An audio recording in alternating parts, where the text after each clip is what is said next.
Өнөөдөр татварын хуулиудын нэмэлт өөрчлөлтүүдийг засгийн газрын орж ирснээр хэлцэж байна. Өчигдөр их хурлын даргыг оруулж ирсэн улсын их хурлын тухай, дэгийн тухай, улсын их хурлын хяналт шалгалтын тухай хэлсэн. Тэгээ энэ оруулж ирж байгаа өөрчлөлтүүдийг бол ер нь бол буруутгахгүй байгаа гэдгийг сангийн сайд эхлээс сонсоод авчаарай. Хариулахдаа хуулийн хэлээр их хурлын гишүүчид нь саналаа оруулж болно, дэгийн горим зааж байгаа юм шиг битгий хариулаарай гэж бас хүсье. Энэ хууль орж ирсэнтэй холбоотой нэг сөрөг шүүмжил явах бах. Тэрний үе гэхээр аж ахуйн нэгжүүд энэ олон шаталд ороод аж ахуйн нэгжүүд томрохгүй хуваагдаад ингээд татвараа багасгах асуудлууд гарах уугүй юу гэдэг нэг тийм шүүмжил явах бах. Гэхдээ би бол түүнийг бол аж ахуйн нэгжүүдийн аль шаталд татвараа төлж байгаа тухай нь тэдний өөрсдийнх нь зан төлөвийн асуудал учраас тэрэнд нь бол туйлаас ач холбогдол өгч аж ахуйн нэгжүүд рүүгээ сэрдлэг хардлага явуулмааргүй байна. За энэ аж ахуйн нэгж компани байгуулад явж байгаа хүмүүстэй эхний хэдэн жилд нь татвараас чөлөөлждөг тэр боломж олгож болохгүй юу? Огт татваргүй байх. Тэр оронд инновац орж ирнэ, соёл нь бүтээгдэн, санхүүжилт хуримтлал нь бий болно, боловсон хүчин доктортой ажиллаж эхэлнэ. Нийгмийн даатгал эднээсээ бусад энэ татварыг нь байхгүй болгох чиглэлээр оруулж ирж болохгүй юм уу? Хоёрт нь засгийн газар ашигын салбарт, ашиг бүтээдэг бизнесийн салбарт өрсөлдөөд идгээ болж болохгүй юм уу? Энэ бол татварын нэг тодорхой хувь хэмжээ тогтоох, шатлал тогтоохоос илүү их ач холбогдолтой зүйл шүү дээ. Засгийн газрын харьяа компаниуд одоо төрийн өмчөд, орон нутгийн өмчөд гэдэг хамгийн том алдагдлыг бий болгож байгаа компаниуд бол тэд. Нөгөө талдаа маш цөөхөн компани хамгийн том татвар засагт төвлөрүүлж байгаа компаниуд. Тэгэхээр энэ нь юу вэ гэхээр нэг засгийн газрын харьяа компани байна гэдэг бол нэг талаас засагт барьж байгаа намын төлөөний хүмүүс очиж намаа тэжээж байгаа. Улс төрчдийг тэжээж байгаа. Нөгөө талдаа иргэд Монгол улстай эзэн нь байж бизнес эрхлэх тэр боломжийг хааж байгаа. Ашиггүй ч гэсэн татаасаар явдаг. Газрыг нь өгдөг, банкны баталгааг нь өгдөг, санхүүжилтийг нь өгдөг, тусгай зөвшөөрлийг нь өгдөг. Ингээ бизнес буюу ашиг олох салбарт төр засгийн газар буюу эрх барьж байгаа намууд байгаад байгаа энэ иргэд чинь гадагшаага яваад байгаа юм аа. Нөгөө утгаараа тархиныг ожилж ч гэж ярьдаг. Чадвартай, чадaltaй хөдөлмөрлөдөг, бүтээдэг хүмүүс чинь өөр улс орныг зориод байгаа. Өнөөдөр тэгээд татварын хууль ярьжсанд дахиад хоёр дахь хуулийн төсөл дээр дахиад ярих хэрэг гарч байна. Дахиад нэг машины тухай.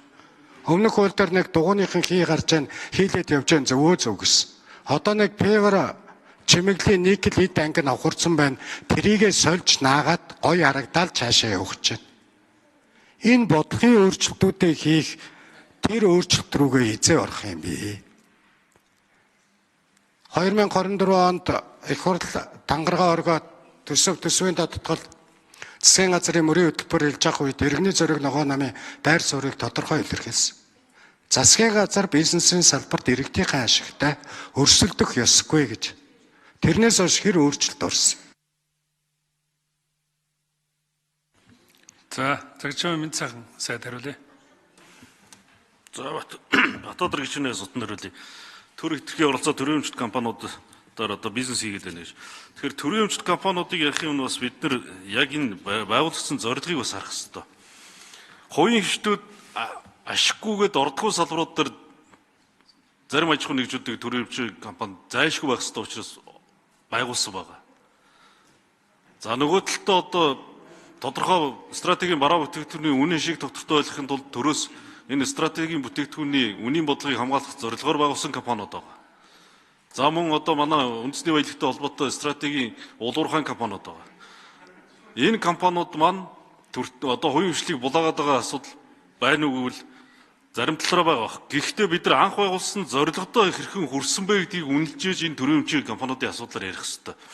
төрийн өмчийн компаниудыг одоо ховчлоод орж ирсэн орлогоор нь ийм хийх ёстой гэдэг ийм асуудлуудыг ярьж байгаа. Гэхдээ эн чинь бол төрийн өмч анх хөрөнгө оруулалт хийж гисэн төрийн өмчт бүртгэлтэй одоо хөдөлгөөн болон хөдөлгөх хүсэл үйл хөдлөх хөрөнгүүд байгаа шүү дээ. Энийг борлуулснаар орлого нэмэгднэсэн ойлголт биш байхгүй. Бид нар хөдөлгөөн болон хөдөлгөх хүсэл хөрөнгөө мөнгөн хөрөнгө болгож төөрөгч байгаа. Түүнээс шинэ төсвийн нэмэлт орлого болж орж ирнэ гэсэн ойлголт биш.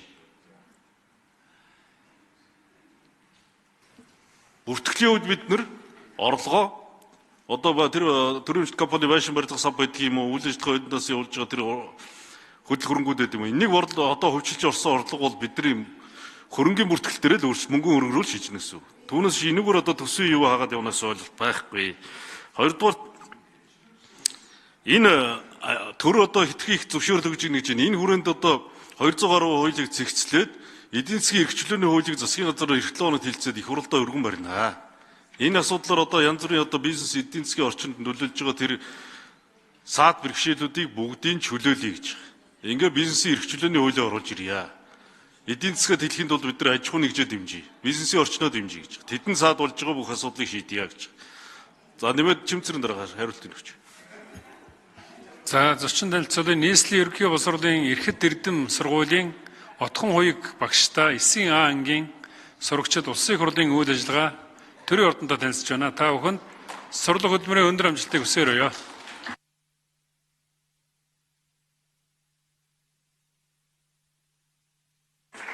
Чимэцэрэн дарга хариулъя. Батболд гишүүний асуултанд хариулъя. Тэгэхээр аж ахуйн нэгжийн татварыг эхний хэдэн жил нь татваргүй байж болох уу гэдэг чинь. Тэгээ түрүүн заяа болох гишүүн хэлсэн манай орон чигээр аж ахуйн нэгж байгууллагын татварын хувь хэмжээ дээдл нь 40% байсан үед төр бол би тэгээ энийг ингээд үе шаттай багасгасаар одоо нийт одоо аж ахуйн нэгжийн 96.7% нь 1% л ачаалтаа байгаа. Гэхдээ бид нарт инновацийн тухай хуулиар бол энэ IT-ийн компани бол бас эхний 5 жилдээ 90% чөлөөлөгдөж байгаа. Ийм хууль бол одоо мөрдөгч. Тэгэхээр нийт аж ахуйн нэгжид хязгааргүйгээр одоо ингээд эхэнд нь чөлөөлөх бол боломж байхгүй. Борлуулалтын орлоготой нь уяад тэгээд түрүүний хэлснээр бид нар 1.5-ын босготой байсан 1% ачааллыг 2.5 тэрбумын борлуулалт хүртэл бол нэмэгдүүлж ийн одоо бол оруулж ирсэн байгаа. За Баттын Батболд гишүүн нэмж тодруулъя. За миний 3 асуултын алинд нь ч хариулсангүй. Аж ахуйн нэгжийг шинээр байгуулагдсан аж ахуйн нэгжид эхний хэдэн жилд нь татвараас 100% чөлөөлөх боломжтой юу гэж асуусан. Хариулт нь байхгүй. Засгийн газар бизнесийн ашиг олж байгаа салбараас ашиг олох тэр үйл ажиллагаанаас татгалзаж ухарч болохгүй юу гэж асуусан. Төрийн өмчит компани ямар зорилгоор байгуулагдсан тухай хариултаа явуулчихлаа. Тийм болохоор хариулт ерөөсөө огт ирсэнгүй. Дээрэс нь одоо нэмээд тодруулаа асууя. За өнөөдөр 6 тэрбум төгрөг 10 тэрбум ингээд шатлалууд яригдчихэж байна. Энэ өмнөх татварын тухай хуулиар байсан шатлал. Тухайн үед энэ шатлалыг тогтоож явахад Монгол төгрөг Америк долларын харьцдаг ханш хэд байсан? Одоо хэд болсон? Тэр утгаараа нөгөө инфляци буюу нөгөө татварын орлого дээрээс нь тэр тухайн аж ахуйн нэгжийн бэхжилтэнд тэр нөлөөлж чадчих байгаа. Зөвхөн ханшийн зөрүүгөөр явж байгаа дагаж хөдөлж байгаа татвар шиг. Тий.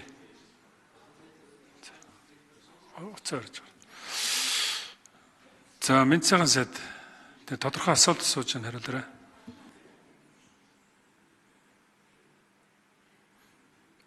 За Батболд гишүүний асуултанд хариулъя.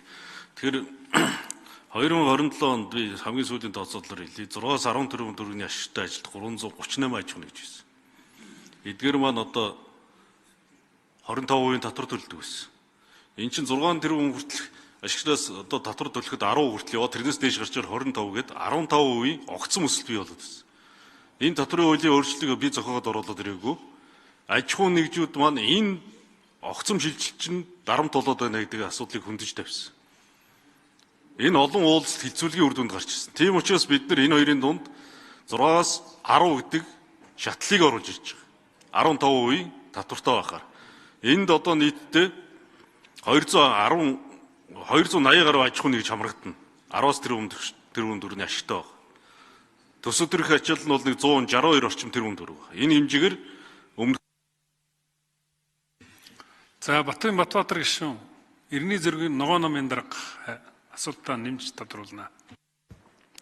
За Зүгээр Монгол төгрөгийн ханшийн уналтаар төсвийн цорхоогоо нөхж байгаа бодлого засгийн газар олон жил барилаа л гэж харж байгаа шүү дээ. Иргэдийнхаа бизнес эрхлэгчдийнхаа өсөн дорнох боломжийг нь хааж байгаа л гэж ойлгож байна.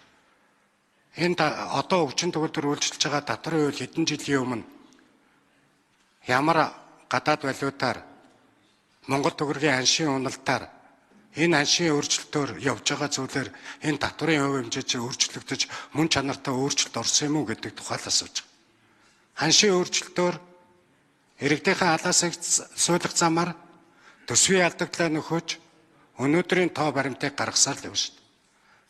Долларын ханш 1300 хүрлээгээл талбай дээр салаавч гаргаад зогсож байсан хүмүүс цагтаа байж л байсан. Одоо 3600 давцсан. Монгол төгрөгийн ханш хэд болж байгаа? Нэг төгрөгийн үнц нь гэдэг зүйлээ ойлгож энэ төлөвлөгөө юм